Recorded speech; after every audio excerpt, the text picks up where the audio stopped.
Halo rekan-rekan kepala madrasah dan para pendidik hebat dimanapun Anda berada. Selamat datang di sesi bedah panduan kita kali ini.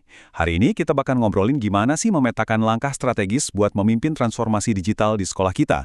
Dan pastinya, gimana caranya merebut predikat tertinggi yaitu utama dalam ajang bergengsi Madrasah Award 2026. Yuk kita mulai! Coba perhatikan portal resmi ini. Ini tuh bukan cuma buat ajang lomba-lombaan atau acara seremonial aja.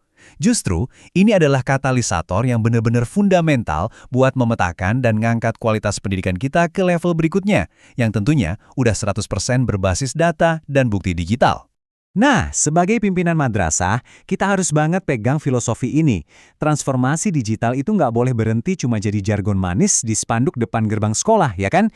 Kita benar-benar harus dorong institusi kita ngelewatin batas-batas tradisional, masuk ke ekosistem yang digerakin oleh data, biar anak-anak kita siap saing di kancah global nanti. Oke, ini dia peta jalan kita hari ini. Kita bakal bahas visi transformasi, kemudian cara meraih predikat utama, membedah 7 kategori penilaian, lalu panduan evaluasi buat admin, dan pastinya standar bukti fisik ATME. Kita masuk ke bagian pertama, predikat utama. Di sini kita harus paham betul apa aja sih syarat yang dibutuhin biar madrasah kita bisa diakui jadi rujukan nasional yang modern dan inklusif.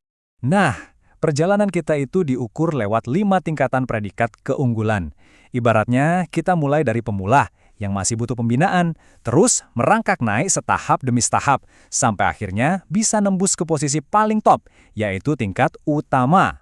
Poin paling krusialnya ada di angka ini.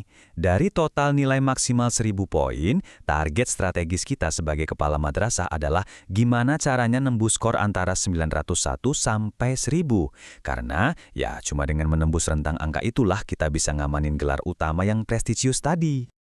Lanjut ke bagian 2, kategori penilaian. Tentu aja, buat ngumpulin angka yang super gede itu, kita harus cermat ngebedah ke 7 kategori kinerja, biar tahu di mana tambang emas poinnya berada. Coba lihat porsi raksasa ini. Ada 250 poin utuh yang dialokasikan khusus buat kategori madrasah berprestasi. Ini artinya apa? Artinya pencapaian siswa di kompetisi resmi sama akreditasi A dari BNPDM itu ibaratnya medan pertempuran terbesar kita. Fokus di situ ya. Untuk 3 kategori awal ini, tugas kita sebagai pimpinan adalah buktiin jejak prestasi anak-anak didik kita lintas level. Tapi tunggu dulu, kita juga ikut dinilai loh.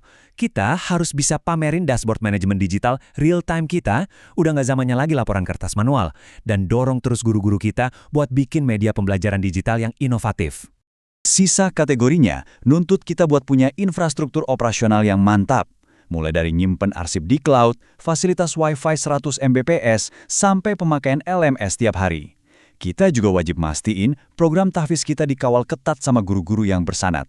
Dan satu lagi yang paling penting, madrasah kita harus 100% bebas perundungan alias zero bullying lewat satgas khusus. Masuk ke bagian 3, evaluasi mandiri. Di titik ini, ibaratnya saya serahin kemudi teknis ke rekan-rekan admin madrasah, karena eksekusi presisi kalian di tahap inilah yang jadi mesin penggerak utamanya. Buat para admin, alur kerja kalian udah didesain dalam 4 langkah operasional yang super jelas. Ini butuh ketelitian tingkat tinggi mas masukin data ya. Dan puncaknya, kalian harus unggah SPTJM yang udah bermaterai.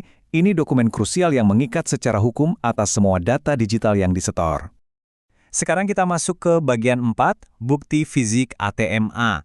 Ini bagian yang sensitif banget, karena salah dikit aja pas ngunggah bukti bisa berujung penolakan mentah-mentah pas verifikasi tingkat kabupaten. Nah, ini dia aturan emas kita. ATMA, asli, terbaru, memadai, dan akurat. Setiap file, setiap hasil scan, dan setiap link Google Drive yang kita masukin itu wajib banget mematuhi standar ini. Ini satu-satunya cara buat ngebuktiin kalau klaim poin kita itu benar-benar sah. Coba deh bandingin ini, kita tuh harus ngasih bukti penuh yang nggak bisa dibantah. Kalau misal diminta SOP, ya lampirin seluruh halaman yang udah dicap dan ditandatangani. Jangan cuma cover depannya doang ya. Terus ingat, masukin file hasil editan atau manipulasi itu bahaya banget. Bisa bikin madrasah kita kena sanksi blacklist sampai 2 periode. Jangan sampai kejadian ya. Kalau semua bukti udah beres dimasukin, tugas terakhir saya sebagai kepala madrasah adalah ngeklik tombol finalisasi di sistem. Ini otomatis bakal ngunci data kita dan bikin jejak audit yang sangat transparan. Tepat sebelum tim provinsi turun langsung buat ngelakuin spot check dadakan, Dan ujung dari semua kelelahan dan keribetan teknis tadi itu bermuara di sini, sinergi 8 program prioritas Kementerian Agama. Jadi, kesuksesan madrasah kita di level daerah itu nyatanya langsung ngebantu percepatan tata kelola digital secara nasional. Keren kan? Sebagai penutup, coba deh kita pikirin ini. Semua tools digital dan cetak biru strategisnya udah ada tepat di genggaman kita sekarang. Pertanyaannya, apakah kita cuma mau diam jadi penonton, atau kita mau mulai ngebangun warisan keunggulan madrasah kita dari hari ini juga? Pilihan ada di tangan kita. Sampai jumpa dan mari kita wujudkan madrasah utama.